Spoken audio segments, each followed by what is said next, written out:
Lan bir de sallanmasan çok güzel olacak biliyor musun? Dur bakayım. İyi o. Hepiniz hoş geldiniz lan. Bayağıdır oluyordu. Olmuyordu. Ne diyorum? Bayağıdır görüşmüyorduk. Uzun bir zaman oldu. Bu uzun zaman içinde ben bir haftalık bir kendimi bir çektim. Çeki düzen vermeye çalıştım. Hayatımı düzene sokmaya çalıştım. Çünkü hayatımı düzene sokmazsam bu sefer bana öyle olmasın diye ben de hayatımı düzene sokmaya çalıştım. Çalıştım diyorum çünkü tam olarak başarılı olamadım. Bunu zaten siz de göreceksiniz birazdan daha detaylı bir şekilde. Anlatacağım diyeyim. Göreceksiniz eminim çünkü doğru düzgün bir video kaydı almadım. Lan kırmışım ben bunu ya. Nasıl becerdim? Neyse. Bu arada yarım saattir ben burayı ayarlamaya uğraşıyorum. Burası böyle değildi yani. Arkamda yastık falan vardı. Şu yastıktan benim arkamda vardı. Bak bu da kadraja giriyor bak. Bunları ayarlamam gerekiyor. Yavaş yavaş öğreneceğim işte. Bir de ışıklandırma yaptım. Şu an ışıklandırmayı görmüyorsunuz aslında ama dur bak bir çekeyim belki videoya koyarım. Var öyle parlıyor ki şu an. Acayip parlıyor bak. Şu an burada çok parlıyor ama normalde bu kadar ışık vermiyor. Az bir ışık veriyor ama güzel bir ışık veriyor. Öyle işte. Bir haftalık bir challenge tarzı bir şey yapmaya çalıştım. Bu arada çok uzak oldu böyle. Yaklaşın. Oh oh. Bir haftalık challenge tarzı bir şey yapmaya çalıştım. Yani ufaktan başarılı oldum, ufaktan olamadım. Bir tarz bir şeyler oldu.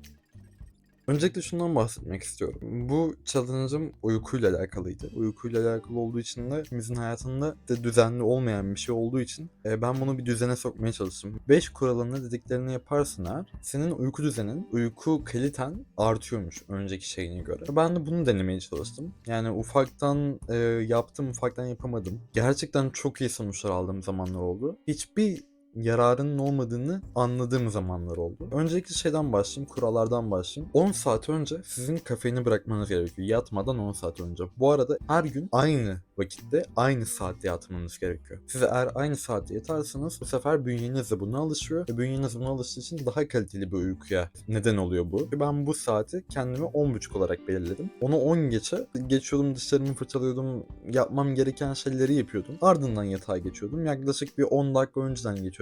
Ve 10 dakikada kitap okuyordum. Ya 10 dakikayı geçen zamanlar oldu işte saat 22.35, 22.40 gibi ben kafamı yastığa koyup yattığım zamanlar oldu. Bu bir şey değiştirdi mi? Değiştirmedi. Neden değiştirmedi? Çünkü ilk günlerde şöyle bir şey oldu.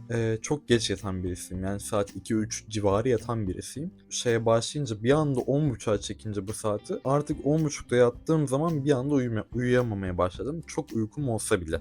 Bu sadece bende mi oldu bilmiyorum. Farklı kişilerde de olmuş olabilir. Ama bende olan durum bu. Çok uykum olsa bile 10.30'da uyuyamadım. En az yarım saat, bir saat 10.30'da yatıp da 11.30-12 gibi uyuduğum zamanlar oldu. Bunu hatırlıyorum. Ama bazı zamanlar geldi. O 10.30'da yattığım gibi kın diye uyudum. O kaçıncı gündü? O 3. gündü. İlk günde ben dediğim gibi işte yattığım gibi uyuyamadım. Bir yarım saat 45 dakika. Bir saate yakın civarda kıvrandım yatakta. Diğer kurallarımızda şöyle şeyler var. 10 saat önce sizin kafeini bırakmanız gerekiyor. Şimdi ben 10.30'da uyuyorum. 12.30'da benim kafeini bırakmam gerekiyor. Bunu ben ilk 2-3 gün boyunca uyguladım. Kahveyi ben tek tük içen bir insanım. Çok fazla içen birisi değilim. Bir de annem yapınca bir şey oluyor. İşte oğlum kahveye gel diyor. İster istemez abi gidiyorsun yani. Bir de annen yapmış. Sofraya çağırıyor. Bir dertleşiyorsun, bir konuşuyorsun. O civarda giden bir sohbette o kahve içilmek zorunda yani. Yani o şeyden dolayı o kuralı aksattığım zamanlar oldu. Onun dışında yatmadan 3 saat önce sizin yemek yemeyi bırakmanız gerekiyor.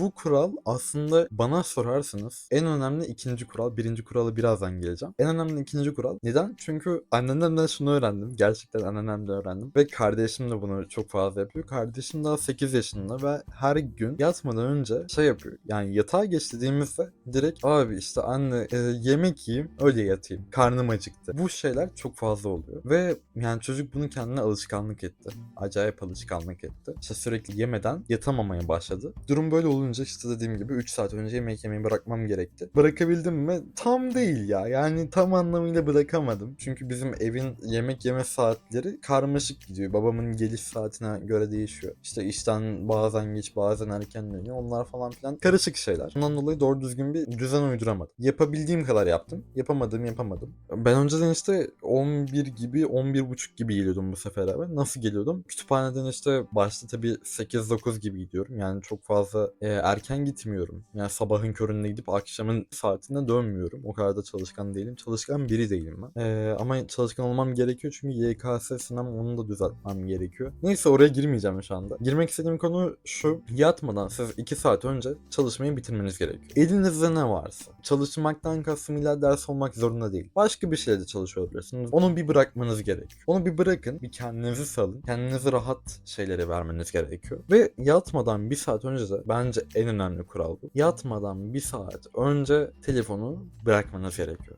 Telefondan kastım yani elektronik şeyleri bırakmanız gerekiyor. Telefon, bilgisayar, işte televizyon. Bu tarz şeyleri bırakmanız gerekiyor. Neden? Nedenini bilmiyorum. Ama gerçekten çok çok yararlı oluyor. Yani öyle böyle yararlı olmuyor. Çünkü şimdi ben önceden dediğim gibi 2-3 civarında yatan bir insan olarak bu telefona açıyordum bir video.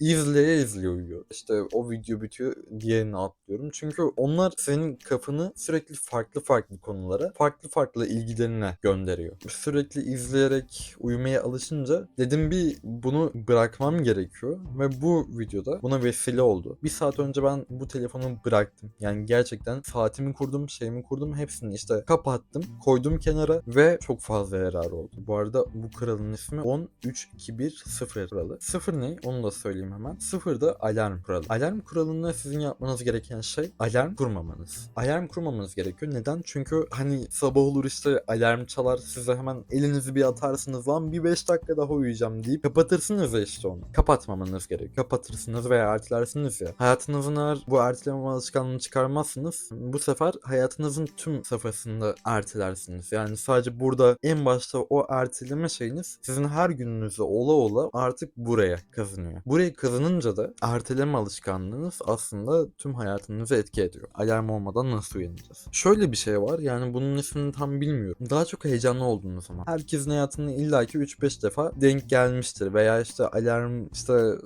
kurmuşsunuzdur. Tüm modum gitti lan.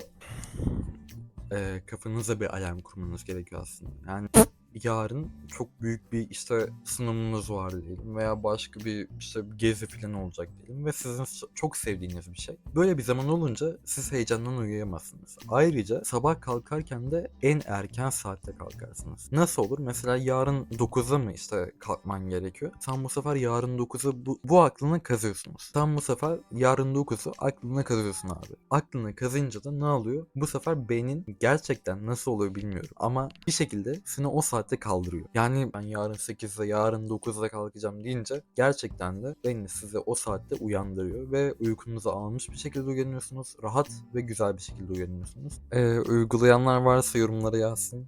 Gerçekten ben de merak ediyorum. Her şey aslında sizin iradenize bağlı. Sizin disiplininize bağlı. Eğer siz disiplinli birisi olursanız, bir birey olursanız bu sefer hayatınızda başarılı olursunuz. Neden? Çünkü disiplin her şey düzenli bir şekilde olması gerektiği gibi ve her gün aynı şekilde üstüne koya koya gitmek demek. Siz bunu yaparsınız zaten istemesiniz de başarılı olursunuz. Neden? Çünkü çalışıyorsunuz. Neden? Çünkü bir emek sarf ediyorsunuz. Neden? Çünkü diğerlerinden bir farkınız oluyor. Diğer insanlardan bir fark oluşturmak istiyorsanız bir disiplin elde etmeniz gerekiyor. Kendi hayatınıza bir kere oturttuğunuz andan sonra hayatınız zaten her zamankinden daha güzel bir şekilde yaşamı hissetmeye başlıyorsunuz. Abi videonun devamına baya boş yapmışım. Acayip boş yapmışım. Yani toplam 25 dakikalık bir kayıt almışım ben. 9 dakikasını şu an görüyorsunuz. Yani bıktınız biliyorum ama artık bitiyor. O kuralları gerçekten hayatınızda yapın. Bunları hayatınıza geçirin. Kendiniz için geçirin. Kendi hayatınızın düzeni için geçirin. Ve gerçekten de bir farklılık olacağını fark edeceksiniz. Fark ettikten sonra zaten sizin hayatınız daha da güzelleşecek. Çünkü uyku yani hayatımızdaki en önemli şeylerden birisi. Bunu düzene sokun. Disiplininizi kendiniz yapın. Her şey rayında gider. Her şey çok güzel gider. Kafanıza göre yaşayın hayatı ama düzenli de yaşayın. Kendinize iyi bakın. Görüşürüz.